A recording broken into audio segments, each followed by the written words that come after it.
Welcome to divine classes. आज हम लोग सेट नंबर 14 देखेंगे जो बीपीएससी बिहार दुर्गा बिहार पुलिस एवं अन्य एग्जाम के लिए काफ़ी महत्वपूर्ण है। इससे पहले 13 सेट करा दिए गए हैं।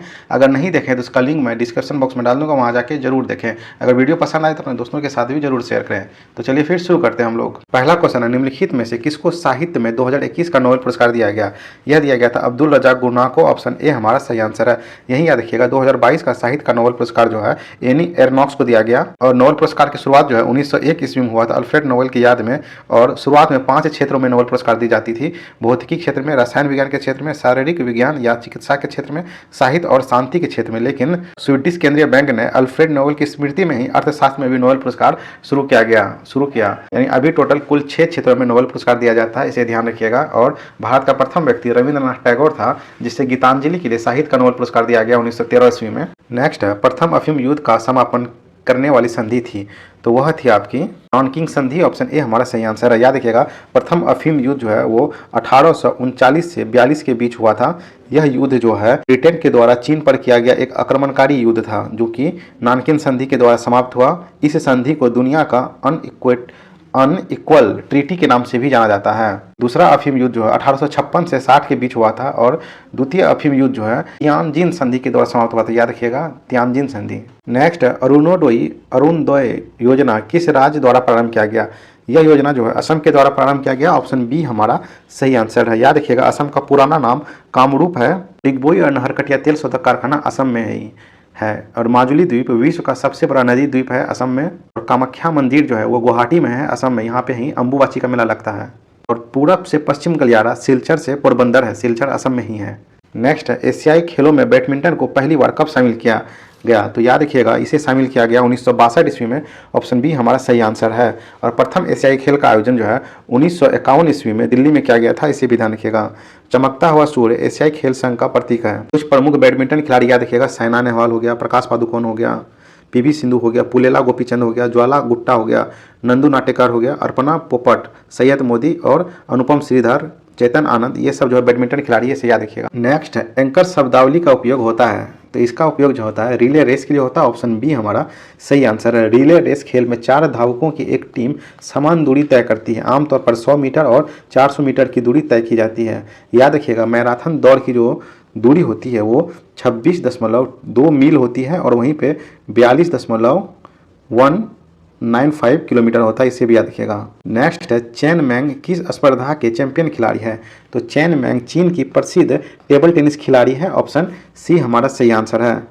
टेबल टेनिस खेल का जन्मदाता इंग्लैंड को माना जाता है। Service, back spin, centre line और साइड स्पिन शब्द जो है वो टेबल टेनिस से संबंधित है, इन्हें भी याद रखें। नेक्स्ट, किरचॉफ का धारा नियम डैश डैश संरक्षण पर आधारित है, जबकि किरचॉफ का वोल्ट नियम डैश डैश संरक्षण पर आधारित है। तो किरचॉफ का जो धारा नियम है वो आवेश संरक्षण पर आधारित है, जबकि किरचॉफ का वोल्ट नियम जो है ऊर्जा संरक्षण पर आधारित है।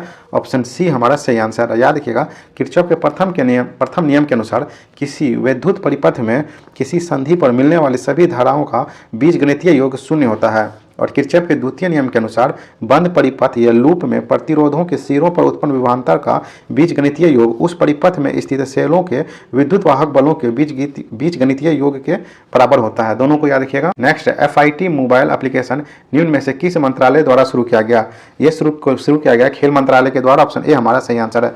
याद रखिएगा खेल मंत्री और सूचना प्रसारण मंत्री अनुराग ठाकुर है। स्वास्थ्य एवं परिवार कल्याण मंत्रालय जो है ये मनसुख मंडाविया के पास है। ऊर्जा मंत्रालय जो है ये राजकुमार सिंह के पास है। और जनजातीय मामलों का मंत्रालय जो है अर्जुन मुंडा के पास है। नेक्स्ट, हर्षवर्धन के साम्राज्य की राजधानी थी, तो उनकी साम्राज्य की राजधानी कन्नौज थी। ऑप्शन ए हमारा सही आंसर है। हर्षवर्धन की बहन जो थी राजश्री का विवाह कन्नौज के मोखरी राजा गिरिवर्मा के साथ हुआ था। जब उनके पति मर गए तो हर्षवर्धन अपनी विधवा बहन को कन्नौज के प्रशासन संचालन में सहायता करने हेतु अपनी राजधानी कन्नौज को बनाया था। याद रखिएगा हर्षवर्धन जो है वो पुष्पभूति और वर्धन वंश का शासक था। हर्षवर्धन को जो है शिलादित्य भी कहा जाता है। हर्षवर्धन ने 3 किताब लिखी थी। याद रखिएगा नागानंद, रत्नावली और प्रियदर्शिका। हर्षवर्धन के दरबारी कवि वानभट्ट थे, उन्होंने भी 3 पुस्तक लिखी थी, कादम्बरी, हर्षचरित और पार्वती परिणय। याद रखिएगा तीनों को। और हर्षवर्धन के शासनकाल में ही हुएनसांग भारत आया था। हुएनसांग को यात्रियों का राजकुमार, नीति का पंडित तथा शाक्य मुनि कहा गया। नेक्स्ट है, निम्न में से किस कंपनी ने सन 1983 ईस्वी में ह्यूमोमुलिन का विक्रय आरंभ किया था? तो वह कंपनी है आपका एली लिली, ऑप्शन ए हमारा सही आंसर। याद रखिएगा ह्यूमुलिन जो है यह ह्यूमन इंसुलिन का संयुक्त रूप है। इंसुलिन जो है रक्त शर्करा को नियंत्रित करता है और इंसुलिन का निर्माण जो है अग्नाशय के बीटा कोशिका में होता है। नेक्स्ट है निम्नांकित में से ए प्रोमिस लैंड पुस्तक के लेखक कौन है? तो ये लेखक जो है बराक ओबामा है, ऑप्शन बी हमारा सही आंसर है। याद रखिएगा बराक ओबामा ने the dream of my father and audacity of the hope ये 2 पुस्तक और लिखी है, इन्हें याद रखिएगा। डोनाल्ड ट्रंप जो है ये भारत के 45वें अमेरिका के 45वें राष्ट्रपति थे और बराक ओबामा अमेरिका के 44वें राष्ट्रपति थे। व्लादिमीर पुतिन जो है वो रूस के राष्ट्रपति हैं, याद रखिएगा। नेक्स्ट है सोनार संक्षिप्तीकरण है, यानी सोनार का फुल फॉर्म क्या है? तो सोनार का फुल फॉर्म है sound navigation and raising, option D हमारा सही आंसर है। सोनार में ध्वनि तरंगों का प्रयोग किया जाता है और पानी में या समुद्र के अंदर किसी वस्तु का पता लगाने के लिए सोनार का प्रयोग करते हैं। नेक्स्ट रीजनिंग का क्वेश्चन है, इसे बना दीजिएगा। इसका आंसर मैं बता दूं, इसका आंसर ऑप्शन डी सही है।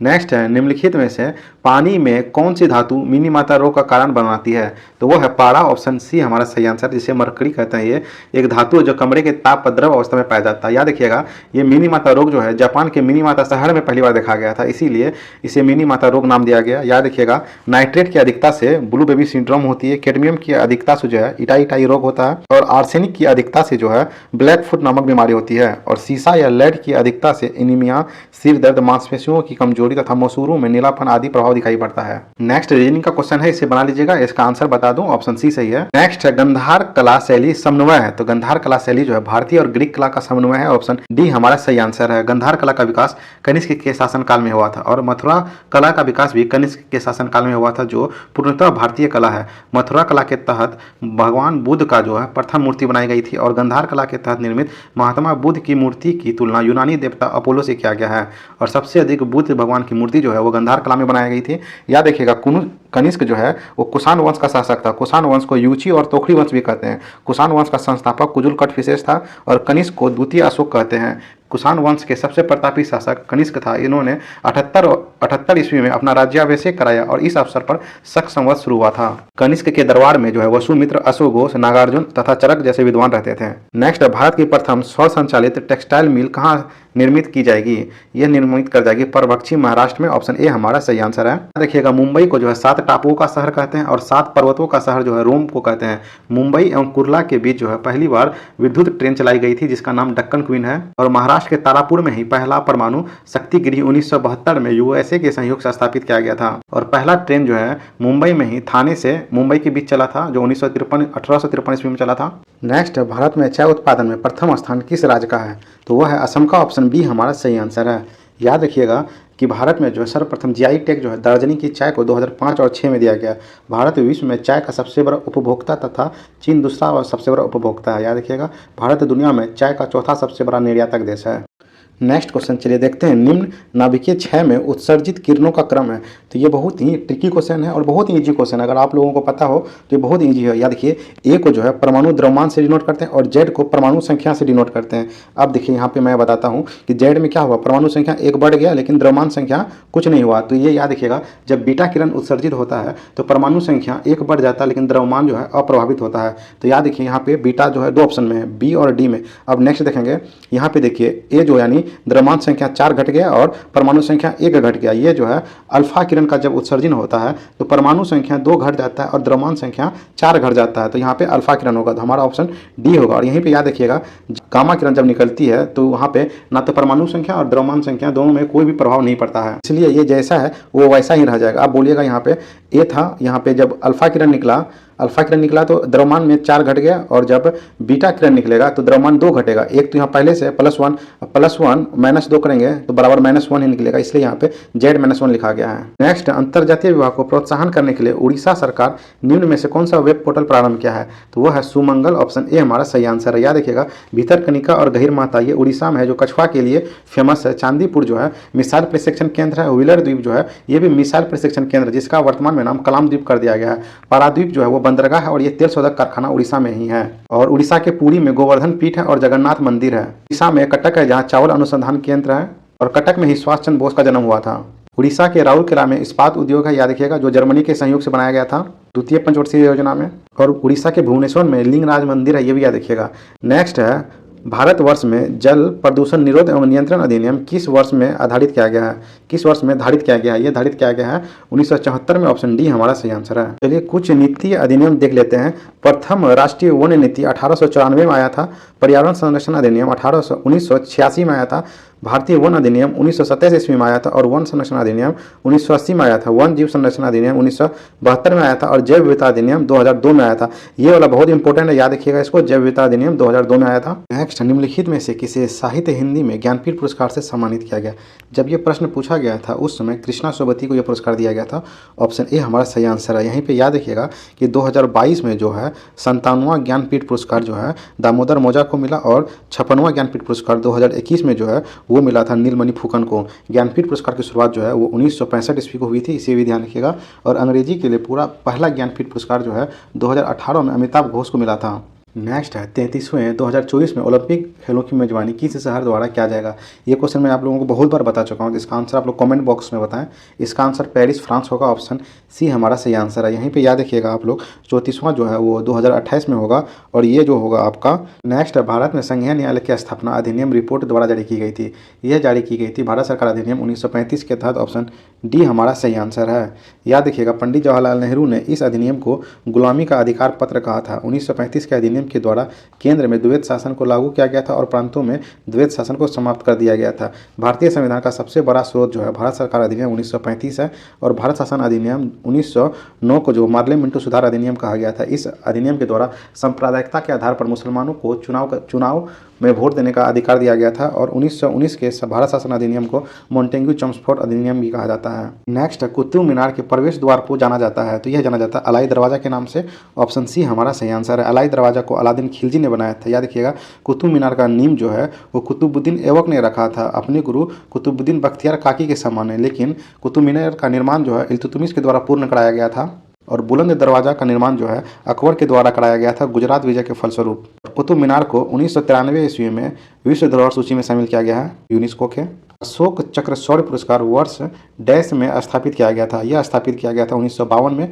ऑप्शन सी हमारा सही आंसर है। अशोक चक्र 3 वर्गों में दिया जाता है। वर्ग 1 में अशोक चक्र दिया जाता है, वर्ग 2 में कीर्ति चक्र दिया जाता है और वर्ग 3 में जो है शौर्य चक्र दिया जाता है। अशोक चक्र जो है युद्ध के मैदान से दूर वीरता, साहसिक कार्य, आत्म बलिदान हेतु भारत का सर्वोच्च शांति सैन्य अलंकरण है। याद रखिएगा भारत में वीरता पुरस्कार का वरीयता क्रम है। सबसे पहला है परमवीर चक्र, उसके बाद है अशोक चक्र, उसके बाद है महावीर चक्र, उसके बाद है कीर्ति चक्र, उसके बाद है वीर चक्र, उसके बाद है शौर्य चक्र।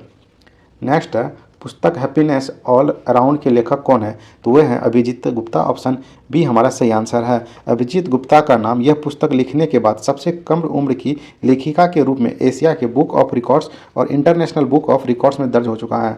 याद रखिएगा अनुपम खेर का एक महत्वपूर्ण पुस्तक है your best day is today. Next जो है रीजनिंग का क्वेश्चन, इसे बना लीजिएगा। इसका आंसर मैं बता दूं, ऑप्शन डी सही आंसर है।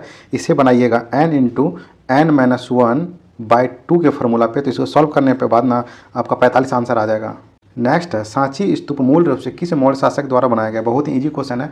ये अशोक के द्वारा बनाया गया था। ऑप्शन सी हमारा सही आंसर है। याद रखिएगा सांची स्तूप जो मध्य प्रदेश में है, ये पूछा जाता है एग्जाम में कि कहाँ पे है, तो मध्य प्रदेश में है। सांची स्तूप पर चित्र जो है, सांची स्तूप का चित्र जो है वो 200 रुपये के नोट पे भी है, इसे याद रखिएगा। और सांची स्तूप को यूनेस्को की विश्व धरोहर सूची में 1989 ईस्वी में शामिल किया गया था, इसे ध्यान रखिएगा। नेक्स्ट है राष्ट्रपति का अध्यादेश पारित करने की शक्ति वर्णित है तो यह वर्णित है अनुच्छेद 123 के तहत। ऑप्शन ए हमारा सही आंसर है। याद रखिएगा अनुच्छेद 143 के तहत जो राष्ट्रपति की सर्वोच्च न्यायालय से सलाह मांगने की शक्ति का उल्लेख किया गया है और अनुच्छेद 52 में राष्ट्रपति का उल्लेख किया गया है और अनुच्छेद 300 के कौ में जो है संपत्ति के अधिकार को रखा गया है। यहीं पे कुछ महत्वपूर्ण बातें याद रखिएगा। राष्ट्रपति की अध्यादेश पारित करने की शक्ति अनुच्छेद 123 में वर्णित है। जब संसद का सत्र नहीं चल रहा हो और कोई कानून बनाना आवश्यक हो तो वैसी स्थिति में राष्ट्रपति द्वारा अध्यादेश जारी किया जाता है। 2 सत्र की दूरी 6 माह से अधिक नहीं हो सकती है। सत्र प्रारंभ के 6 सप्ताह के अंदर संसद का अनुमोदन अनिवार्य है। अतः संसद के अनुमोदन के बिना 6 माह और 6 सप्ताह अर्थात 7.5 माह अध्यादेश लागू रह सकता है। याद रखिएगा संसद के अधिवेशन शुरू होने के 6 सप्ताह के अंदर अध्यादेश को मंजूरी नहीं मिली तो अध्यादेश निरस्त हो जाएगा। अध्यादेश पारित हो जाने के पश्चात संसदीय कानून के रूप में ही अधिनियमित हो जाता है। याद रखिएगा इसे। आप लोग इसका स्क्रीनशॉट लेके एक बार खुद से पढ़ लीजिएगा इसे। नेक्स्ट है, यूटोपिया के लेखक कौन है? तो यूटोपिया के लेखक जो है थॉमस मोर है। ऑप्शन ए हमारा सही आंसर है। इसे याद रखिएगा, एग्जाम में ये क्वेश्चन पूछा जाता है। अटलांटिक महासागर के एक काल्पनिक द्वीप के समाज का वर्णन मिलता है यूटोपिया में, याद रखिएगा। नेक्स्ट है, भारतीय वन अनुसंधान संस्था कहाँ पे है? बहुत ईजी क्वेश्चन, ये देहरादून में है। ऑप्शन डी हमारा सही आंसर है। वहीं पे याद रखिएगा, भारतीय वन प्रबंधन संस्थान जो है वो भोपाल में है, और भारतीय वन जीव संस्थान जो है ये भी देहरादून में है, और राष्ट्रीय प्राणी उद्यान संस्था नई दिल्ली में है, इसे ध्यान रखिएगा। राष्ट्रीय वनस्पति शोध संस्था लखनऊ में है, केंद्रीय आम शोध संस्था लखनऊ में है, भारतीय लाख शोध संस्था रांची में है, और केंद्रीय चावल शोध संस्था कटक में है। नेक्स्ट, भारत का सबसे उत्तरी बिंदु है? तो भारत का सबसे उत्तरी बिंदु जो है इंदिराकोल है। ऑप्शन बी हमारा सही आंसर है। याद रखिएगा, इंदिराकोल लद्दाख केंद्र शासित प्रदेश में स्थित है, और लद्दाख में 2 जिला है जो कि कारगिल और लेह है, और जम्मू कश्मीर में 20 जिले हैं। याद रखिएगा, 31 अक्टूबर 2019 को लेह और जम्मू कश्मीर जो है 2 केंद्र शासित प्रदेश बने थे।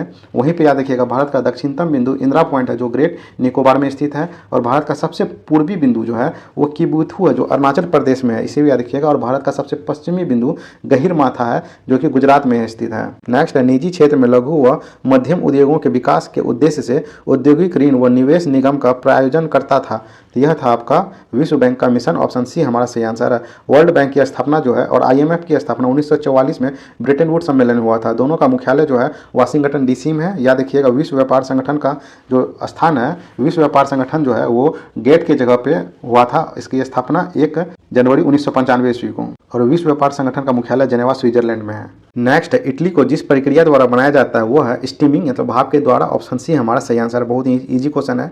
नेक्स्ट है, भारत का सक्रिय ज्वालामुखी द्वीप है? भारत का एकमात्र सक्रिय ज्वालामुखी जो बैरन है, ऑप्शन सी हमारा सही आंसर है। और याद रखिएगा, बैरन द्वीप जो अंडमान निकोबार द्वीप समूह में है, याद रखिएगा, यहाँ जो है अंडमान निकोबार द्वीप समूह में सेम्पेन जनजाति पाई जाती है, और यहाँ पे ही याड़वा जनजाति पाई जाती है जो सबसे पुराना जनजाति है। सुभाष चंद्र बोस ने अंडमान का नाम शहीद और निकोबार का नाम स्वराज रखा था। उत्तरी अंडमान पर सेंडल पीक है जो यहाँ का सर्वोच्च चोटी है। मध्य अंडमान सबसे बड़ा द्वीप है भारत का, याद रखिएगा। और अंडमान निकोबार द्वीप समूह की राजधानी पोर्ट ब्लेयर है जो दक्षिण अंडमान में है। दक्षिण और लिटिल अंडमान को दक्कन पास अलग करता है, और लिटिल अंडमान और कार निकोबार को 10 डिग्री चैनल अलग करता है। सुमात्रा और ग्रेट निकोबार के मध्य ग्रेट चैनल है। इतनी सारी पॉइंट को आप लोग याद कर लीजिएगा पॉइंट। नेक्स्ट है, प्रदीप्त नालिका तथा नियोन चेन बल्ब में होता है? तो इसमें जो होता है प्लाज्मा होता है। ऑप्शन डी हमारा सही आंसर है। प्रदीप्त नालिका में हीलियम गैस भरी जाती है, और नियोन चिन्ह बल्ब में नियोन गैस भरी जाती है, याद रखिएगा इसे। नेक्स्ट है, निम्न में से कौन सी कमेटी मौलिक कर्तव्यों से संबंधित है? जिसमें स्वर्ण सिंह समिति जो है, स्वर्ण सिंह समिति कमेटी जो है वो मौलिक कर्तव्यों से संबंधित है। ऑप्शन डी हमारा सही आंसर है। याद रखिएगा कि स्वर्ण सिंह कमेटी के सिफारिश पर जो है 42वां संविधान संशोधन अधिनियम 1976 के तहत भारत के संविधान के भाग 4 के ए में जो है मौलिक कर्तव्य को जोड़ा गया था। उस समय 10 मौलिक कर्तव्य थे, लेकिन 86वां संविधान संशोधन अधिनियम 2002 को एक और मौलिक कर्तव्य जोड़ा गया। वर्तमान में मौलिक कर्तव्यों की संख्या 11 है, और भारत में जो है मौलिक कर्तव्यों को जो है सोवियत संघ के संविधान से लिया गया है। नेक्स्ट है, जहांगीर के शासनकाल में निम्नलिखित में से किस चित्रकार को नादिर उल उस के खिताब से नवाजा गया था? तो नादिर उल उस के खिताब से जो है वो अबुल हसन को नहीं बल्कि उस्ताद मंसूर को नवाजा गया था। ऑप्शन डी हमारा सही आंसर है। कुछ लोग यहाँ पे कंफ्यूज हो जाएंगे, वो लोग क्या करते हैं अबुल हसन मान देते हैं, जबकि अबुल हसन को जो है जहांगीर ने नादिर उल जमा की उपाधि से सम्मानित किया था। और जहांगीर के दरबार में उस्ताद मंसूर रहता था, बिशन दास रहता था, अब्दुल हसन रहता था, और जहांगीर के शासनकाल को चित्रकाल का स्वर्ण काल कहा गया है। उस्ताद मंसूर जो है दुर्लभ पक्षी और पशुओं और अनोखे पुष्पों का कुशल चित्रकार था, और साइबेरिया का बिरला सारस उस्ताद मंसूर की ही रचना है। नेक्स्ट है, दूध में उपस्थित शर्करा है? तो दूध में उपस्थित शर्करा लैक्टोज है। ऑप्शन सी हमारा सही आंसर है। याद रखिएगा, दूध में सभी महत्वपूर्ण विटामिन पाया जाता है, लेकिन विटामिन सी नहीं पाया जाता। विटामिन सी का रासायनिक नाम कर्बिक एसिड है। याद रखिएगा, दूध का सफेद रंग जो है केसिन नामक प्रोटीन के कारण होता है, और दूध का हल्का पीलापन जो होता है वो केरोटीन नामक प्रोटीन के कारण होता है। नेक्स्ट, फजल अली आयोग संबंधित है? तो फजल अली आयोग जो है राज्यों के पुनर्गठन से संबंधित है। ऑप्शन डी हमारा सही आंसर है। याद रखिएगा, फजल अली आयोग का गठन जो है दिसंबर 1953 ईस्वी में किया गया था। फजल अली आयोग के अन्य 2 सदस्य थे, हृदयनाथ कुंजरू और KM पनिकर थे। इस आयोग ने केवल भाषा और संस्कृति के आधार पर राज्यों के पुनर्गठन नहीं करने की सिफारिश की थी। याद रखिएगा, राज्य पुनर्गठन अधिनियम जो है जुलाई 1956 में 7वां संविधान संशोधन अधिनियम के द्वारा लागू किया गया था। इसके तहत भारत में 14 राज्य और 6 केंद्र शासित प्रदेश बने थे। नेक्स्ट, निम्नलिखित में से कौन सी पूर्ण वर्ग है? तो आप इसे सॉल्व कर लीजिएगा। इसका आंसर ऑप्शन ए होगा। ये 93 का स्क्वायर है, इसे याद रखिएगा, 93 का स्क्वायर है ये। ओडोमीटर एक उपकरण है जिसके द्वारा मापा जाता है, तो इसके द्वारा जो है आपका दूरी की माप की जाती है। ऑप्शन डी हमारा सही आंसर है। ओडोमीटर किसी वाहन द्वारा तथा तय की गई दूरी मापने वाला यंत्र है। क्रोनोमीटर जो है ये पानी के जहाज में सटीक समय ज्ञात करने वाला उपकरण है। एनीमोमीटर से बहते वायु की गति एवं शक्ति मापने का यंत्र है। और बोलोमीटर जो है ये उसमें तथा विद्युत चुंबकीय विकिरण को मापने वाला यंत्र है। और पूर्वी चंदेला का संबंध है, इसका संबंध जो है निशानाबाजी से, और यह राजस्थान की है। ऑप्शन सी हमारा सही आंसर है। यहीं याद रखिएगा राही सरनोबत, यशस्विनी सिंह देसवाल, अवनी लेखेरा आदि जो है भारतीय महिला निशानाबाज है। और स्मृति मंदना, मिताली राज, झोलन गोस्वामी, शेफाली वर्मा और रेणुका ठाकुर ये भारतीय महिला क्रिकेटर है। वंदना कटारिया, रानी रामपाल, सविता पुनिया, नवजीत कौर, प्रीति दुबे ये सब जो है भारतीय महिला हॉकी खिलाड़ी है, इसे भी याद रखिएगा। जब 1942 में अखिल भारतीय राष्ट्रीय कांग्रेस ने भारत छोड़ो आंदोलन छेड़ा तब भारत का वायसराय कौन था? तो उस समय भारत का वायसराय लेन लिथगो था। ऑप्शन ए हमारा सही आंसर है। भारत छोड़ो आंदोलन की शुरुआत 9 अगस्त 1942 ईस्वी को की गई थी और इसकी घोषणा जो है 8 अगस्त 1942 ईस्वी को मुंबई के ग्वालियर टैंक से महात्मा गांधी ने किया था। इसी आंदोलन में महात्मा गांधी ने करो या मरो का नारा दिया था। भारत छोड़ो आंदोलन में गांधी जी को गिरफ्तार करके आगा खां पैलेस में रखा गया था, जबकि जवाहरलाल नेहरू, गोविंद बल्लभ पंत, जेबी कृपलानी और पिटाबी सीतारामैया को गिरफ्तार करके अहमदाबाद जेल भेज दिया गया था। ऐसी समिष्ट पारस्परिक क्रिया जिसमें एक जाति को लाभ होता है और दूसरे को ना तो लाभ होता ना ही हानि होता क्या कहलाता है? तो वह कहलाता है सहभोजिता। ऑप्शन डी हमारा सही आंसर है। परोपकारिता क्या है? इस पारस्परिक क्रिया में परस्पर क्रिया करने वाली दोनों जातियों को लाभ होता है, मतलब इसमें जो है दोनों को लाभ होता है। लेकिन परजीवी में याद रखिएगा, परजीवी एक ऐसी परस्पर क्रिया है जिसमें परजीवी अपना भोजन परपोषी से प्राप्त करता है और उसे हानि पहुंचाता है। अतः परजीवी को लाभ होता है और परपोषी को हानि होता है। तीनों को अच्छे से याद कर लीजिएगा, एग्जाम में पूछता है। निम्नलिखित में से किससे रामसर प्रस्ताव संधि, रामसर कन्वेंशन संबंधित है? यह संबंधित है आर्द्र भूमि के संरक्षण से। ऑप्शन डी हमारा सही आंसर है। 2 फरवरी को जो है विश्व आर्द्र भूमि दिवस मनाया जाता है, इसे भी याद रखिएगा। 1971 में आर्द्र भूमि के संरक्षण हेतु कैस्पियन सागर के तट पर ईरान के रामसर शहर में एक सम्मेलन आयोजित किया गया था और भारत जो है 1982 ईस्वी में रामसर संधि पर हस्ताक्षर किया था। और भारत का सबसे बड़ा रामसर साइट जो है वो सुंदरवन का डेल्टा है जो पश्चिम बंगाल में है, और सबसे छोटा रामसर साइट जो है वो रेणुका वेटलैंड है जो कि हिमाचल प्रदेश में है, इसे याद रखिएगा। मराठा शासक छत्रपति शिवाजी की राजधानी का नाम क्या है? तो उसके राजधानी का नाम जो है रायगढ़ था। ऑप्शन ए हमारा सही आंसर है।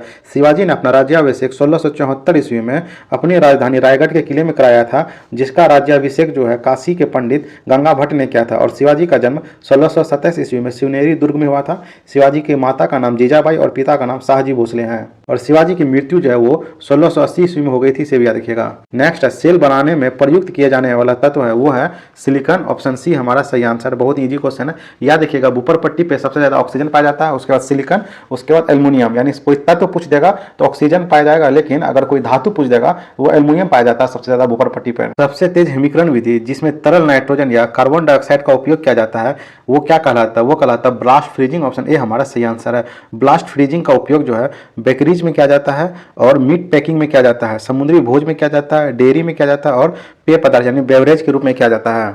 याद रखिएगा इमर्सन फ्रीजिंग का उपयोग जो है कच्चे और पके फल और सब्जियों को रखने में किया जाता है। इस संस्था ने इसरो के उपयोग के लिए C-32 HL2 cryogenic propellant tank को विकसित किया है।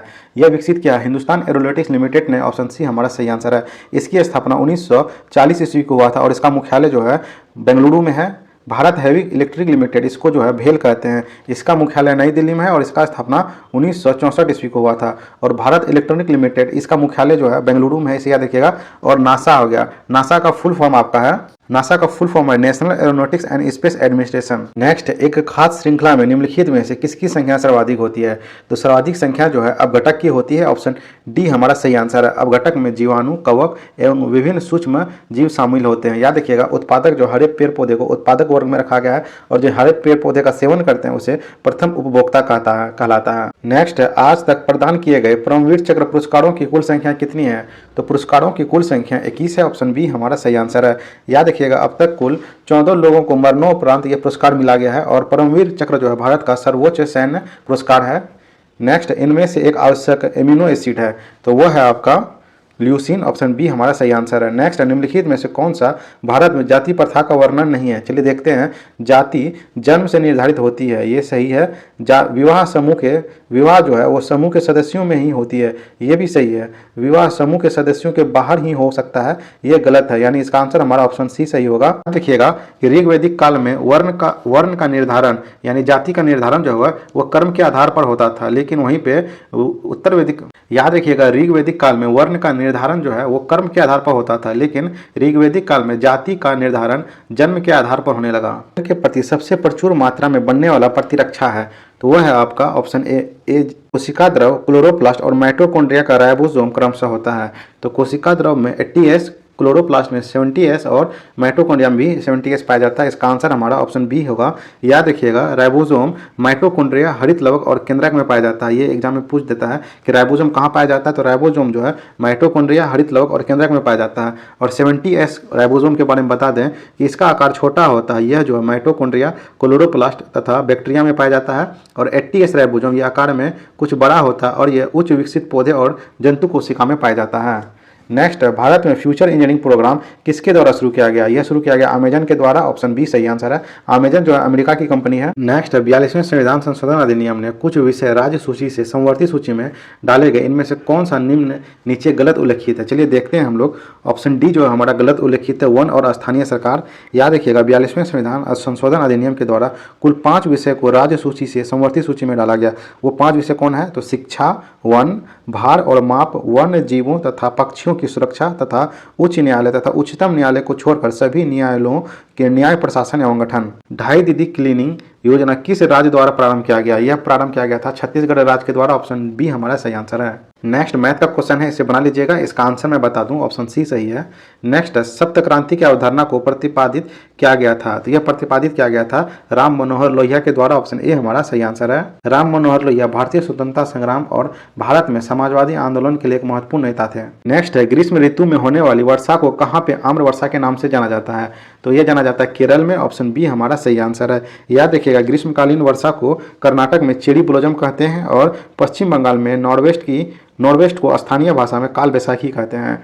छोटे उपग्रह को प्रक्षेपित करने के लिए किस देश में कहाँ विकसित किया जा रहा है? तो स्पेस पोर्ट जो है वो तमिलनाडु में विकसित किया जा रहा है। ऑप्शन बी सही आंसर है।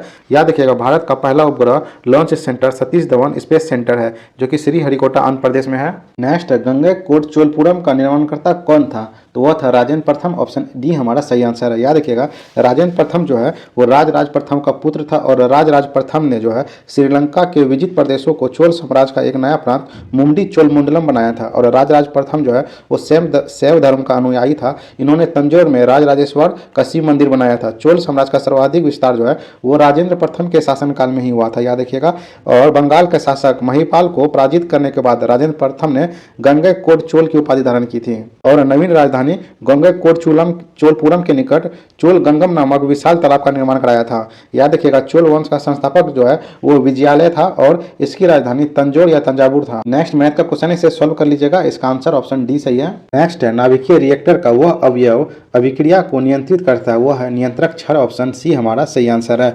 याद रखिएगा, नाभिकीय रिएक्टर में नियंत्रक छड़ के रूप में कैडमियम और बोरोन का प्रयोग किया जाता है और नियंत्रण रिएक्टर में मंदक के रूप में जो है भारी जल का प्रयोग किया जाता है। भारी जल का फॉर्मूला होता है D2O और इसका परमाणु भार जो होता है यानी अणु भार होता है वो 20 होता है। ये भी याद रखिएगा। परमाणु रिएक्टर के ईंधन के रूप में यूरेनियम 235 का प्रयोग किया जाता है। ये एग्जाम में पूछा जाता है, इसे याद रखिएगा। नेक्स्ट, वेबर के अनुसार निम्न में से कौन सा पारंपरिक सत्ता का स्रोत है? तो वह है आपका प्रथा। ऑप्शन ए हमारा सही आंसर है। वेबर के अनुसार कानून पारंपरिक सत्ता का प्रथा है। नेक्स्ट, भारत की संसदीय प्रणाली में शून्यकाल का आशय है। तो शून्यकाल का आशय है कि प्रश्नकाल और कार्य सूची की अगली मध्य के बीच का समय जब संसद अध्यक्ष की अनुमति के बिना कोई विषय उठाते हैं। ऑप्शन बी हमारा सही आंसर है। याद रखिएगा, शून्यकाल जो है भारतीय प्रेस के द्वारा जो है 1962 में दिया गया था और शून्यकाल भारतीय संसदीय व्यवस्था द्वारा विकसित किया गया है। शून्यकाल जो है प्रश्नकाल के तुरंत बाद अर्थात 12 बजे बाद शुरू होता है और संसदीय कार्य दिवस का पहला घंटा यानी 11 बजे से 12 बजे तक प्रश्नकाल कहलाता है।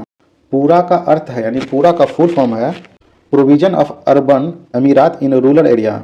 ऑप्शन डी हमारा सही आंसर है। याद रखिएगा, पूरा को पूर्व राष्ट्रपति डॉक्टर APJ अब्दुल कलाम द्वारा जनवरी 2003 में तीव्र एवं सशक्त ग्रामीण विकास हेतु प्रस्तुत किया था। पूरा के तहत ग्रामीण क्षेत्रों में शहरी सुविधाओं का प्रावधान किया गया है। इम्पैक्स एक इंडेक्स है जिसका संबंध किससे है? इसका संबंध जो है प्रवासी से है। ऑप्शन बी हमारा सही आंसर है। और 9 जनवरी को प्रवासी भारतीय दिवस मनाया जाता है, ये भी याद रखिएगा। नेक्स्ट, फिलिप स्प्रेट नामक अंग्रेज को गिरफ्तार किया गया था। तो इससे गिरफ्तार किया गया था आपका मेरठ षड्यंत्र केस के मामले में। ऑप्शन ए हमारा सही आंसर है। मेरठ केस षड्यंत्र के तहत 1929 को सरकार ने देश भर में 32 कम्युनिस्ट को गिरफ्तार किया गया था। इसी गिरफ्तारी में 3 अंग्रेज को भी गिरफ्तार किया गया था जिसका नाम था फिलिप स्प्रेट, वेन ब्रेवडले और लेस्टर हॉचिंस। नामदफा नेशनल पार्क किस राज्य में स्थित है? नामदफा नेशनल पार्क जो है अरुणाचल प्रदेश में है। ऑप्शन सी हमारा सही आंसर है। मौलिंग राष्ट्रीय उद्यान भी अरुणाचल प्रदेश में है। काजीरंगा, मानस, नामेरी, डुब्रू सुखाया, औरंगा, रायमोना एवं देही पटकाई वन्यजीव अभ्यारण्य असम में है। सिमलीपाल और भितरकनिका राष्ट्रीय उद्यान उड़ीसा में है। केबू लमजाओ और सिरुई राष्ट्रीय उद्यान मणिपुर में है। यह राष्ट्रीय उद्यान केरल में है। नेक्स्ट, हाल ही में किस राज्य में भारत के सर्वोच्च ऊंचाई हर्बल पार्क का उद्घाटन किया गया? यह उद्घाटन किया गया आपका उत्तराखंड में। ऑप्शन सी सही आंसर है। निम्नलिखित में से किस देश ने हाल ही में जिरकॉन हाइपरसोनिक मिसाइल का पनडुब्बी से टेस्ट फायर किया है? यह फायर क्या है, टेस्ट क्या है? रूस ने। ऑप्शन बी हमारा सही आंसर है। जिरकोनिक हाइपर मिसाइल ध्वनि से 7 गुना तेजी से गति करता है। नेक्स्ट, निम्नलिखित में से समूह का उदाहरण कौन सा है? तो इसमें जो है क्वेश्चन होना चाहिए था कि समूह का उदाहरण कौन सा नहीं है। चलिए हम लोग देखते हैं। रेलवे स्टेशन पर प्रतीक्षा करते यात्री, ये समूह का उदाहरण है। सिनेमा दर्शक, ये भी उदाहरण है समूह का। संगीत समारोह में दर्शक, ये भी समूह का उदाहरण है। और परिवार के सदस्य जो है ये समूह का उदाहरण नहीं है बल्कि समूह की इकाई का उदाहरण है। ऑप्शन डी हमारा सही आंसर है। निसार इसरो और डैश के द्वारा संयुक्त प्रोजेक्ट है।